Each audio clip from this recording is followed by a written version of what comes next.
바다에 떠다니는 초대형 레이더, X밴드 레이더를 아시나요?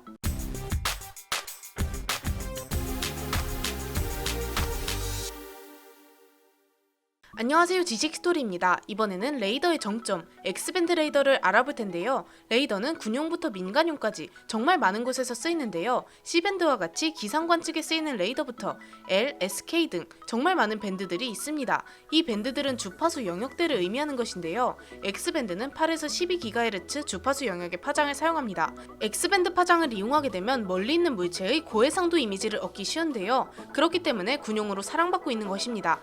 X밴드 레이더도 여러 종류가 있습니다. 우리나라에서 정말 많은 논란거리를 갖고 온 사드 레이더도 이 X밴드 레이더를 사용하고 있는데요. 굉장한 탐지 능력을 갖고 있는 사드도 비행기로 수송이 가능한 정도의 크기입니다. 그런데 사드도 무려 1000km까지 탐지가 가능해 우수한 성능을 보여주고 있습니다.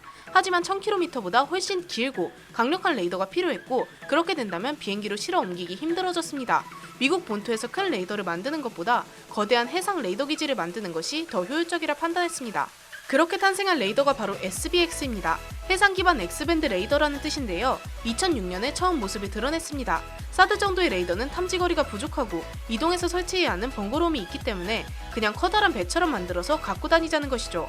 SBX의 탐지 가능 거리는 무려 2000km를 넘는다고 하며 배수량이 5만 톤이고 높이가 85m에 길이가 116m라고 합니다. 아파트 30층에 가까운 높이라고 보시면 됩니다. 이렇게 거대한 몸을 6개의 다리가 지탱하고 있는데 가까이서 그 모습을 보게 된다면 그 웅장함에 압도당할 정도라고 합니다. 고작 레이더 하나가 우리 독도함의 3배에 가까운 크기라고 하니 얼마나 거대한지 감이 오실 겁니다. SBX는 그 크기에도 불구하고 15m 높이의 파도와 초속 112m의 강풍도 충분히 견디기 때문에 작전을 수행하는 데는 전혀 문제가 없습니다. 우리를 공포에 떨게 만들었던 태풍 매미조차 초속 54m 정도에 불과하니 어떠한 악천후가 불어온다고 해도 꿋꿋하게 작전을 지속한다는 의미입니다. 탐지거리가 2000km라고 하지만 실제 탐지가는 거리를 정확하게 밝히고 있지는 않습니다. 훨씬 먼 거리까지 탐지가 가능할 것으로 추정됩니다. 또한 4700km 떨어진 곳에서 야구공이 날아가는 것을 식별할 수 있다고 합니다. 4700km라면 우리나라의 광화문 앞에서 싱가포르에 있는 야구장에서 날아가는 야구공을 탐지할 수 있다는 것인데요. 탐지 능력이 상상을 초월하는 것입니다. 이런 탐지 능력을 가능하게 하는 것은 바로 구조물 상단에 있는 레이더입니다. 레이더의 안테나를 보호하기 위해서 덮개로 둘러싸여 있습니다. 이 레이더가 바로 X밴드 레이더입니다. 레이더의 크기만 아파트 9층 정도의 규모입니다. 무게도 1814톤이나 나간다고 합니다. SBX는 원래라면 거대한 수송선을 타고 다닙니다. 이 큰 걸 어떻게 수송선이 싣냐고 반문할 수 있겠지만 세상에는 정말 크고 놀라운 것들이 많습니다. MV 블루마리노라 불리는 거대한 수송선이 시속 25km의 속도로 SBX를 싣고 다닙니다. 그런데 수송선이 없다고 하더라도 시속 15km 정도의 속도로 자체 항해가 가능해서 스스로 움직이며 활동도 가능합니다. 크기가 큰 만큼 약 85명에 가까운 승조원이 탑승해 레이더를 관리하고 관측하는 임무를 맡고 있습니다.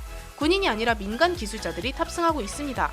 이 레이더의 가장 큰 역할은 중국과 북한을 비롯해 러시아의 미사일 발사 또는 전투기 발진을 조기에 관측하고 대비하는 것입니다. ICM을 발사하는 순간을 포착하여 요격 미사일을 활용해 해당 미사일을 격추하는 것이죠. 이런 탄도미사일들은 초기에 격추하지 못하면 요격이 매우 힘들어지기 때문에 이렇게 말도 안 되는 레이더가 필요한 것입니다. 미국의 미사일 요격 능력이 매우 뛰어나기 때문에 러시아와 같은 경우에는 ICBM에 아무런 탄두를 싣지 않고 발사하는 교란 미사일들을 같이 발사하기 때문에 이런 세세한 부분까지 놓치지 않는 강력한 레이더입니다. SBX는 평소 알래스카에 정박해 있지만 최근에는 동해에 자주 배치되어 북한과 중국의 이상 행동을 보다 자세히 관측하고 있습니다. 북한이 미사일을 자주 실험하고 핵 위협을 하자 근처에 최첨단 레이더를 배치시켜 허튼 행동을 하지 못하게 조기에 차단하는 것입니다. 동해에 위치하게 된다면 중국 서쪽 끝부터 동쪽 끝까지 한 군데도 남김없이 레이더의 탐지거리 안에 들어온다고 볼 수 있습니다. 이런 강력한 레이더를 한 개 만드는 데 들어가는 비용은 무려 10억 달러로 한화 1조 원이 넘는 가격입니다. 그리고 유지하는데도 매년 1억 5천만 달러, 즉 한화로 1800억 원 가까이 소비되기 때문에 미국이 아니면 운용하기 힘든 매우 비싼 무기입니다. 하지만 이런 레이더도 무적은 아닙니다. 강력한 전파 방해를 받게 된다면 먹통이 되기 때문이죠. 그런데 이런 스펙의 레이더와 미 해군을 피해 효과적인 전파 방해를 먹이고 공격한다는 것은 매우 힘든 도전이 될 것입니다. 이렇게 최강의 레이더 SBX에 대해 알아보았는데요. 영상을 재미있게 보셨다면 구독과 좋아요 부탁드립니다. 감사합니다. 지식스토리였습니다.